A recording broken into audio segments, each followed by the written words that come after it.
নামাজ না পড়ায় সবচেয়ে বেশি জাহান্নামে নেয় না, রোজা না রাখায় সবচেয়ে বেশি জাহান্নামে নেয় না, ওয়াজ মাহফিলে না আসায় সবচেয়ে বেশি জাহান্নামে নেয় না, দান সাদেকা না করায় সবচেয়ে বেশি জাহান্নামে নেয় না, কোরআন তেলাওয়াত না করায় সবচেয়ে বেশি জাহান্নামে নেয় না। তাহলে কিসের সবচেয়ে বেশি জাহান্নামে নেয় মানুষকে? সুইলা রাসূলুল্লাহ সাল্লাল্লাহু আলাইহি সাল্লাম আন আকসারি মা ইউদখিলুন নাস আন-নার, মানুষকে সবচেয়ে বেশি জাহান্নামে নেয় কোন জিনিসে জিজ্ঞাসা করা হয়েছে। নবীজি বলেছেন দুই জিনিসে, আল ফামু ওয়াল ফারাজ, মানুষের জিহ্বা, মুখ এবং লজ্জাস্থান, এই দুইটা অঙ্গ মানুষকে সবচেয়ে বেশি জাহান্নামে নিয়ে যায়। সবচেয়ে বেশি জাহান্নামে নিবে এই দুইটা অঙ্গ। নামাজ পড়ে, দাঁড়িয়েও আছে, কিন্তু ফেসবুকে তলে তলে জেনা করে, চ্যাট করে, এটা তো জেনা। মানে সে কারোর প্রতি আসক্ত, হারাম রিলেশন হয়ে গেছে, এটা মহামারীর আকার ধারণ করে। সবচেয়ে বেশি মানুষ জাহান্নামে যাবে এই পাপের কারণে, অপরাধের কারণে। জাহান্নামে যাবেন সেটা তো আখেরাতে, দুনিয়া আপনার জীবন্ত জাহান্নাম হবে এই হারাম রিলেশনের কারণে। আমি ভালো করে সব জায়গায় বলি, নিশ্চিত করে জেনে রাখেন, হারাম রিলেশন করবেন, আপনার দাম্পত্য জীবনে সুখকে আল্লাহ তাআলা হালাল রাখবেন না, এটা আপনার জন্য হারাম হয়ে যাবে। দাম্পত্য জীবনে সুখ আপনি পাবেন না। যদি কেউ পায় বিচ্ছিন্ন ঘটনা, আল্লাহ তাআলা কিছু এক্সেপশন রাখেন, সেটা ভিন্ন কথা, তবে সাধারণত এটা হয় না। অতএব আমাদের যৌবনকে আমরা হেফাজত করবো তো ইনশাআল্লাহ। আসহাবে কাফের যুবকদের মতো আমরা আমাদের যৌবনকে হেফাজত করার জন্য সংগ্রাম করব, সংকল্প করব। সব যুবক তাদের একটা দুইটার সাথে হারাম সম্পর্ক আছে। আপনি এরকম ঢিলা যুবক হবেন না। আমি এগুলোর নাম দিয়েছি ঢিলা। ঢিলা ঢিলা বুঝেন?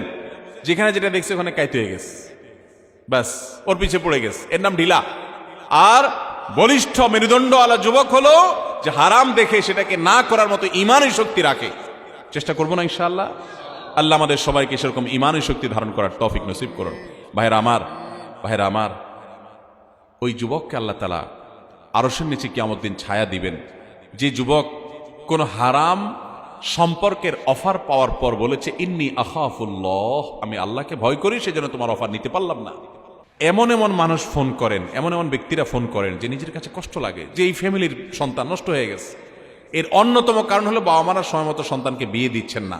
এর কারণে তারা যে কি পরিমাণ গুনাহের দিকে ছুটে যায় এবং হাবুডুবু খায়, মা বাবা টের পান না। এই জন্য কোনো ছেলে যদি উপযুক্ত হয়ে যায়, তার বিয়ের প্রয়োজন হয়েছে, বাবা মার তাকে বিয়ে দিতে কার্পণ্য করা উচিত না। বিয়েতে কোনো সিরিয়াল রক্ষা করতে হবে এমন কোনো বাধ্যবাধকতা ইসলাম রাখে নাই। এমনকি আপনার মেয়ে বিয়ে এখনো দেন নাই, তো তাই বলে ছেলের বিয়ে আটকে রাখবেন, এটা উচিত না। তবে হ্যাঁ, এটা ঠিক যে আমাদের সামাজিক বাস্তবতায় অনেক কুলাঙ্গার ছেলে আছে যে বিয়ে করার পর সে আরো যে বোনটাকে বিয়ে দিতে হবে, বাবার সাথে হেল্প করতে হবে, এগুলো সে আর জানে না। সে এখন শুধু তার বোনিয়া ইয়ানফসি চিন্তা করে। এই জন্য বাপে চিন্তা করে বিয়ে দেওয়া মানে তো এটার হাতছাড়া করে ফেলানো, আমার বোঝাটা আমার উপরে বাড়ানো। তো সেটাও ঠিক, সন্তানরা সেরকম করা উচিত নয়। কিন্তু এই বড় ভাইকে আপনার বিয়ে দিব আগে, সেই দোহাই দিয়ে ছোট ভাই যদি বিয়ের উপযুক্ত হয়, টাকা পয়সা থাকে, তাকে আটকায় রাখা উচিত নয়। এটা জায়েজ আছে আমাদের সমাজে। এগুলোকে আমরা আমাদের নিজেদের বানানো মাসআলা হিসাবে বানিয়ে রেখেছি, এটা উচিত না। আমি নিজে আমার বড় ভাইয়ের আগে বিয়ে করেছি, আমার বড় ভাই আমার কিছুদিন পরে বিয়ে করেছেন, বেশি দিন না, হয়তো বছরখানিক হবে, এরপরে তিনি বিয়ে করেছেন। আলহামদুলিল্লাহ, আমার তো অসুবিধা হয়নি। তো এগুলো আমাদের সামাজিক নানা কুসংস্কার আমরা বানিয়ে রেখেছি। তবে হ্যাঁ, এর মানে এই না যে ছোট ছেলেরা যারা আছেন তারা সবাই এখন নিজের মন মতো বিয়ের জন্য লাইন ধরবেন। এটা ফ্যামিলিগত বিষয়, বাপ মাকে কনভিন্স করবেন, সুন্দর করে ফ্যামিলিগতভাবে করবেন। আমাদের মাসআলা শুনে হুটহাট করে সিরিয়াল ধরে নিজে নিজে বিয়ে সেরে ফেললেন, বাপ মারা জিজ্ঞাসা করলেন না, খবরদার সেটা করবেন। বিয়ে নিজে করার জিনিস না, এটা মূলত অভিভাবকরা করায়, অভিভাবকের মাধ্যমে করতে হয়। সেটাই অধিকতর আপনার জন্য কল্যাণকর। তারা অভিজ্ঞ এবং বাবা মা তাদের সন্তানটাকে বিয়ে করাবেন। অনেক আবেগ, অনেক স্বপ্ন থাকে, অনেক সন্তান আছে, তাদের সে স্বপ্নে আশার গুড়ে তারা বালি দিয়ে, এটা করবেন না যথাসম্ভব। হ্যাঁ, আপনার দেয়ালে পিঠ থেকে গেছে, তারা আপনাকে ধার্মিক ছেলে ধার্মিক মেয়ের সাথে বিয়ে বসতে দিবে না, তারা দিনদার না, তাহলে সেক্ষেত্রে আপনি বিকল্প চিন্তা করতে পারেন। সেটাও বিচক্ষণ আমাদের সাথে ব্যক্তিগত বিষয়ে পরামর্শ করে তারপরে সিদ্ধান্ত নেবেন। এই সাধারণ প্রশ্ন উত্তর থেকে সিদ্ধান্ত নিয়ে আগাবেন না। এরপর প্রশ্ন হলো, ছেলে মেয়ে হারাম রিলেশনে জড়িয়ে গেলে কিভাবে হালাল রিলেশনে আসা যাবে? এই যে দেখেছেন, বললাম না, এই বিষয়ে প্রশ্ন অনেক। দেখুন, হারাম রিলেশনে যদি জড়িয়ে যায়, এরপরে ফিরে আসাটা খুব কঠিন, খুব কঠিন, খুব কঠিন। বহু যুবককে, বহু যুবতীকে আমি আমার অফিসে ডেকে ঘন্টাকে ঘন্টা ব্যয় করে বোঝানোর চেষ্টা করেছি। একটা সময় মানুষ বয়সের একটা পাগলামো আছে, আল জুনুন ও ফুনুন, এই বয়সের পাগলামোটা যখন শুরু হয় মানুষ কিছু মানতে রাজি না, শুনতে কিছু রাজি না। এই জন্য আল্লাহ কোরআনে বলেছেন ওয়ালা তাকরাবুজ জিনা, জেনা করিও না। আল্লাহ এই কথা না বলে এই জায়গায় বলেছেন ওয়ালা লা তাকরাবুজ জিনা, তোমরা জেনার কাছেও যেও না। আল্লাহ বলেছেন লা তাকরাবুজ জিনা, জেনার কাছেও যেও না। কেন? আল্লাহ বলবেন জেনা করিও না, কিন্তু আল্লাহ বলছেন কি জেনার কাছেও যেও না। কারণ কি? কারণ আল্লাহ তো সৃষ্টিকর্তা, তিনি জানেন আমাদের ভিতরে কি কি দুর্বলতা আছে। আল্লাহ জানেন, আল্লাহ জানেন জেনার কাছে যদি কোনো যুবক যায় সে ফিরে আসতে পারবে না, খুব সিরিয়াস, ফিরে আসাটা টাফ। এই জন্য আল্লাহ বলছেন কাছেও যেও না। তার মানে কি? একটা মেয়ের আইডি দেখছেন ফেসবুকে, আমি এমন একটা ঘটনা জানি, মেয়ের বাবা এসে বলছেন আমাকে খুব আফসোস করে, বললেন হুজুর আমার মেয়ে ছোট মানুষ, কোন এক ছেলের পোস্টে না জানে কমেন্টে ফেসবুকে জাস্ট সে লাইক করেছে, লাইক বাটনে প্রেস করেছে, জাস্ট এতটুকু লাইক রিয়েক্ট করেছে। এরপরে ওই ছেলে আমার কমেন্টে লাইক দিল মেয়ে আইডি থেকে। মেয়েটা কে? শুরু করলো তাকে খুঁজে বের করা।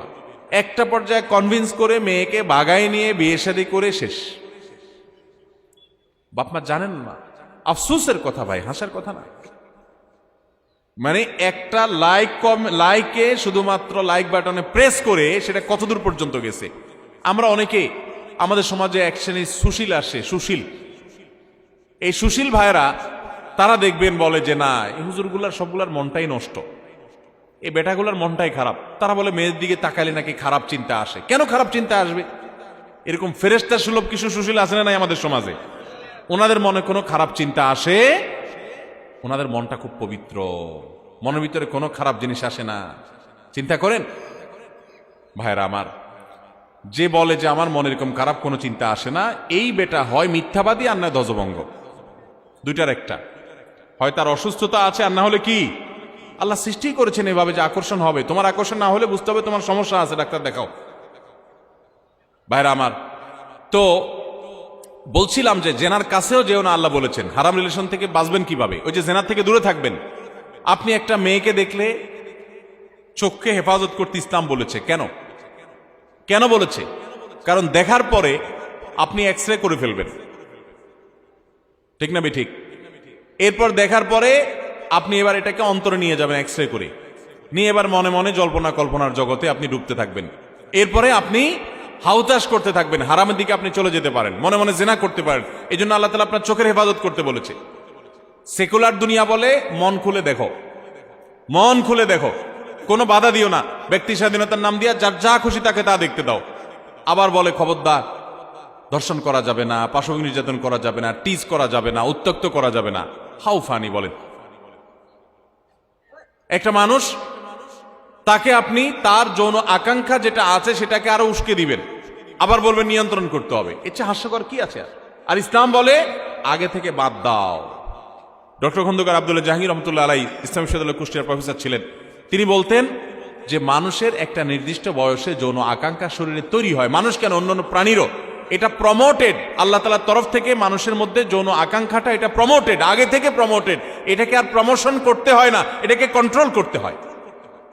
একটা চলন্ত গাড়ি এমনি গতি আছে, আবার যদি আপনি পেছন থেকে ধাক্কা দেন অ্যাক্সিডেন্ট করবে। ঠিক তাই হচ্ছে আজকে যুবকদের মধ্যে একটা বয়সে এমনি আকাঙ্ক্ষা আছে, আরো বিভিন্ন রকমের বিজ্ঞাপনের নামে, বিনোদনের নামে, খেলাধুলার নামে, নাটকের নামে, সিনেমার নামে, আপনার নোবেল উপন্যাসের নামে, বিভিন্ন নামে শুধুমাত্র যুবকদের যৌন আকাঙ্ক্ষাকে আরো জাগিয়ে তোলা হচ্ছে ব্যক্তি স্বাধীনতার নাম দিয়ে। এরপর বলা হচ্ছে কি খবরদার তোমরা নিজেদেরকে নিয়ন্ত্রণ করো। এর চাইতে হাস্যকর কিছু হতে পারে? পৃথিবীতে এমন একটা দেশ দেখাতে পারবেন না, ইউরোপ আমেরিকা, যাদেরকে আমরা আমাদের গুরু মনে করি, যাদেরকে মনে করি তারা আমাদের মানবতার সবক দেয়, যাদেরকে আমরা মনে করি তারা আমাদের চাইতে শিক্ষিত, উন্নত, ভদ্র, মার্জিত, সভ্য, অনেক কিছু, সে সমস্ত দেশে কি নারীরা সব সেভ হয়ে গেছে? পাশবিক নির্যাতন হয় না, বরং পাশবিক নির্যাতনের যে রেশিও আপনি খুঁজে দেখেন, জরিপ তালাশ করে দেখেন, গুগলে গিয়ে সার্চ দিয়ে দেখেন, দেখবেন সেই সমস্ত দেশগুলোর তালিকা সবচেয়ে উপরে। আলহামদুলিল্লাহ, যেই দেশে পর্দা, পুশিদা এবং আল্লাহর বিধান যতটুকু মানা হয় তুলনামূলকভাবে, সেখানে পাশবিক নির্যাতনের হার তত কম। তত কম, কারণ আল্লাহ তাআলা সিস্টেমটাই এটা। অতএব আমাদের যুবক যুবতী ভাইদেরকে বলবো, হারাম রিলেশন থেকে বাঁচতে হলে হারাম থেকে, জেনার থেকে আগে থেকে দূরে সরতে হবে। আপনি জেনা থেকে যদি দূরে না সরেন তাহলে হারাম থেকে বাঁচতে পারবেন না। আপনার মেয়ের আইডি দেখে আপনি তার আইডিতে গিয়ে অযথা বেহুদা কোনো কাজ নাই, ইনবক্সে গিয়ে বললেন হাই, হাইয়ের পরে দেখবেন আপনি আর নাই, কারণ আপনার ইমান শেষ হয়ে যাবে। আপনি দিলেন হাই, সে চিন্তা করবে ব্যাপার কি, কে হাই দিল। আবার তারেও যদি শয়তানে পায়, সে হয়তো বলবে হ্যাঁ হাই। তো এবার হয়তো প্রথমে জিজ্ঞেস করবেন যে বাড়ি কোথায়, কি খাইছেন, কি পড়েন, এই বেহুদা আলাপ দিয়ে শুরু হবে। এরপর আস্তে আস্তে আস্তে শয়তান যে কোথায় নামায় নিয়ে যাবে আপনি টেরও পাবেন না। যুবক ভাইয়েরা, হাসির কথা না, আল্লাহ রাব্বুল আলামিন জিনার কাছেও যেতে নিষেধ করেছেন, কারণ কাছে গেলে আপনি পতিত হয়ে ধ্বংস হয়ে যাবেন। একটা সময় রিয়েলাইজ করতে পারবেন, তখন আর আফসোস করে কাজ হবে না। এজন্য আমরা জেনা থেকে দূরে থাকার চেষ্টা করবো তো ইনশাআল্লাহ। ইমানদার যুবক যুবতীদের জন্য এই যুগে সবচেয়ে বড় ফিতনার জায়গা হলো এটা। এজন্য বাবা মাদের উপরে ফরজ, ভালো করে শুনে রাখেন অভিভাবক, আপনাদের উপরে ফরজ হলো ছেলে মেয়ে উপযুক্ত হলে বিয়ে দিতে দেরি করবেন। পায়ে দাঁড়ানোর নাম দিয়া পোলাটারে বুড়া বানাবেন, মেয়েটারে বুড়ি বানাবেন। যত জেনা সে করবে, এই যতগুলারে হাই হাই দিবে ইনবক্সে গিয়া আর এ অপকর্ম করবে, সেই গুনাহ তো তাকে ভোগ করতেই হবে। আপনি মা হিসেবে বাবা হিসেবে আপনাকেও ভোগ করতে হবে, কারণ আপনি তাকে জিনার হাত থেকে বাঁচাবার জন্য ন্যূনতম উদ্যোগ গ্রহণ করেন নাই। আল্লাহ আমাদের যুবক যুবতীদের চরিত্র হেফাজত করার তৌফিক দান করুন।